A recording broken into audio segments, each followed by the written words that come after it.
Oh, hey, would you look at that? Kevin Durant, phenomenal against the Knicks last night as Brooklyn played inspired, dominant basketball in the first official game of the Jacque Vaughn era. This team was playing defense, they spread the ball around, and it was a vintage Kevin Durant performance.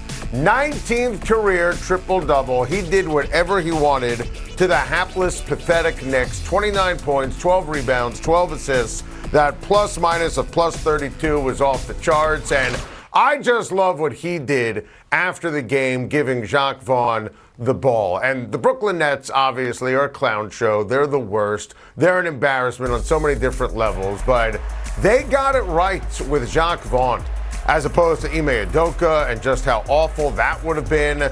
And Jacque Vaughn is so well respected. He's been well respected as an assistant coach, 12-year veteran. I remember when he was playing for Kansas. I mean, this guy knows what he's doing. And what do you know? With Jacque Vaughn as the coach, they're playing some defense. So, look, I think the Nets will still make the playoffs. Durant is still going to maximize them.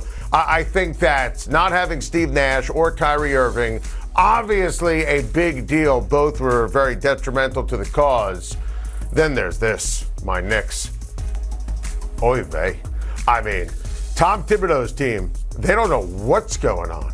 I mean, the rotation is awful. Who starts? Who subs in? There's no feel. The turning point in this game was the opening tip. So the Knicks are an absolute disgrace. They are a joke. They have nothing going on. But I don't want to let that overshadow what transpired with the Brooklyn Nets, because I thought Durant was superb. He was locked in. He was ripping Knicks fans. I mean, you had Knicks fans like me hoping that in the summer of Durant a few years ago he would sign with the Knicks. That was not going to be the case.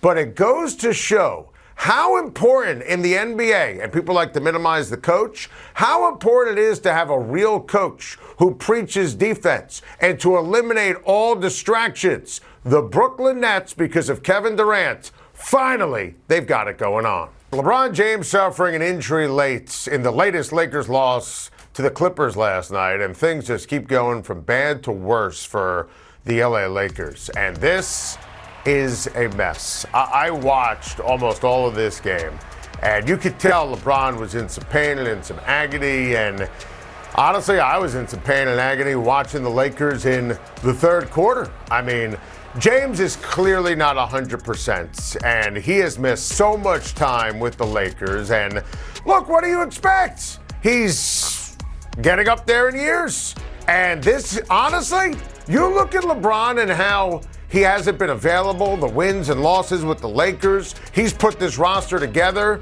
This is going to hurt his legacy. There's no other way to phrase it. I mean, I don't trust the Lakers against the Sacramento Kings. Yeah, we just talked about the Nets and how all of a sudden they got a coach and Durant's got it going on. I mean, the Pistons obviously are young and they've got a lot of motivation. You know, Phoenix, please, they don't have a prayer. It's a mess. And without question, LeBron played, and we mentioned this yesterday because Darvin Ham challenged a team. He wasn't brought there to lose. You know, Anthony Davis actually had some really good moments, but there were also some stretches last night where Davis was invisible. I mean, he's the straw that stirs the drink for the Lakers on offense and the team in general. I mean, this is a disaster. And we've lowered the bar so much that you get excited when there's effort, when Russ is giving you something in terms of energy off the bench, or you compete with the Clippers for 3 quarters. We picked the Clippers, obviously, to go to the NBA Finals. Still believe that'll be the case. But you could see, and Kawhi Leonard isn't even ready yet, the difference in terms of talent and coaching and feel and sharing the basketball. The LA Clippers have beat the Lakers 9 straight times. Can you imagine saying that to a Laker fan or a Los Angeles fan over the last 10 years? It is crazy how the LA Lakers have just become clueless, how they've become old, and frankly, when you look at the big picture in the NBA, how they've become irrelevant. Aaron Rodgers reminiscing about the good times with Mike McCarthy. Times that probably feel like a lifetime ago with the way this season has gone for Rodgers and company. And I've always argued that this combination with Rodgers and McCarthy, and I've talked to them both about how they would game plan together and the famous Mike McCarthy quarterback school. I mean, those were great years, and the accomplishments, the nuggets of domination, just incredible.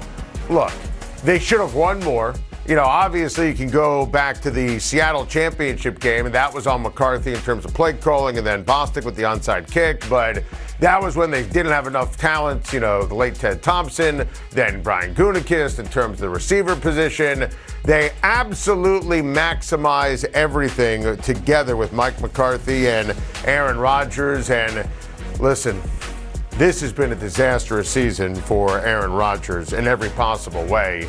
And frankly, he deserves blame for the game against Detroit. I think that Matt LaFleur deserves a ton of blame for not running the ball first and foremost for all the other losses. So, yeah, I'm sure that at the end of the day, he's very appreciative of that time he spent with Mike McCarthy. He should be. And Mike's Cowboy team, they've got it going on. The defense is fantastic.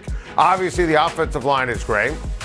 Dak Prescott is healthy, and he's playing incredibly well. And I hope that the Packers fans give Mike McCarthy a standing ovation. I know it didn't end well at the very end, and sometimes it's just time at the end to cut the cord. I think that Mark Murphy should have treated him better and let him say goodbye to the team and not fired him late on a Sunday night. But listen, there's a street outside the stadium named after Mike McCarthy. He won a Super Bowl in Green Bay. You can't take that away. That was an unbelievable run, unbelievable tenure, and Mike McCarthy's going to have the last laugh coming up on Sunday because the Dallas Cowboys are going to destroy the hapless Green Bay Packers. Wow, welcome back. Time to shine. Let's shine some football on a Thursday. And Russell Wilson responding back to wristband gate. I love it. Look, you can't argue the results for Russell Wilson in Seattle.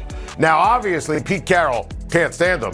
All of Russ's former teammates in Seattle, current players on the Seahawks, former Seahawks, retired Seahawks, they can't stand him. But whatever you do, don't deny winning. So I'm happy that Russ went back at Pete Carroll in that regard. But look, Russell Wilson can't get out of his own way. Geno Smith has been unbelievable. And the Seattle Seahawks are a really strong, legit, very good football team. And the Broncos are a mess. But good for Russell Wilson for going back at Pete Carroll. Let's not forget, they won a lot of ball games together in the Great Northwest. Sunday's game against the Buffalo Bills is only everything for Kirk Cousins. Gigantic game, huge challenge. We obviously talked at length yesterday about Josh Allen, the elbow, the availability. Another day, no practice for Josh Allen. So all of a sudden, all the pressure in the world is on Kirk Cousins. Now, usually, he dominates these games at 1 p.m. Eastern. He struggles in primetime. The one loss Minnesota has is the Philly game, week number 2. Now, you look at the Buffalo Bills defense, it's amazing. So this now counts to me as a pressurized, pressure-packed situation for Kirk Cousins. I painted the picture yesterday how even with Case Keenum, I think Buffalo could win this game. The crowd's going to be into it. The defense is going to be into it. And listen, Kirk Cousins is in a huge spot. That, to me, grossly favors the Buffalo Bills. How about the 49ers' Deebo Samuel saying Christian McCaffrey is only going to make San Francisco more explosive? I love this. He's right. I can't wait to see Deebo and C-Mac together after the bye. Everyone's now healthy. This is going to be a show on Sunday Night Football, and I think that against that porous run defense for the Chargers, Deebo and Christian McCaffrey both going to dominate on Sunday night. I can't wait for it. TYREEK Hill is the midseason leader for the Offensive Player of the Year. He's putting together one of the all-time special seasons at the wide receiver position. I have him top 5 for the MVP. I think that this game is going to be fascinating with Cleveland and Miami coming up this weekend on CBS. At the end of the day, Cleveland, fresh off a bye, fresh off of that victory against Cincinnati. In theory, Cleveland's going to be ready for the Miami Dolphins. In reality, Tyreek Hill changes everything, and that's why I think Miami is going to take care of business, the presence of Tyreek Hill. In college football, I'm expecting a huge, big-time bounce-back game from Alabama Saturday on CBS against Ole Miss. Because there are 3 guarantees in life: death, taxes, and Bama beats Ole Miss. And you don't really want to be facing a Nick Saban coach team after a loss like that. And how they lost to LSU, I think Bryce Young is absolutely going to dominate, and I can't wait to watch it coming up on Saturday on CBS.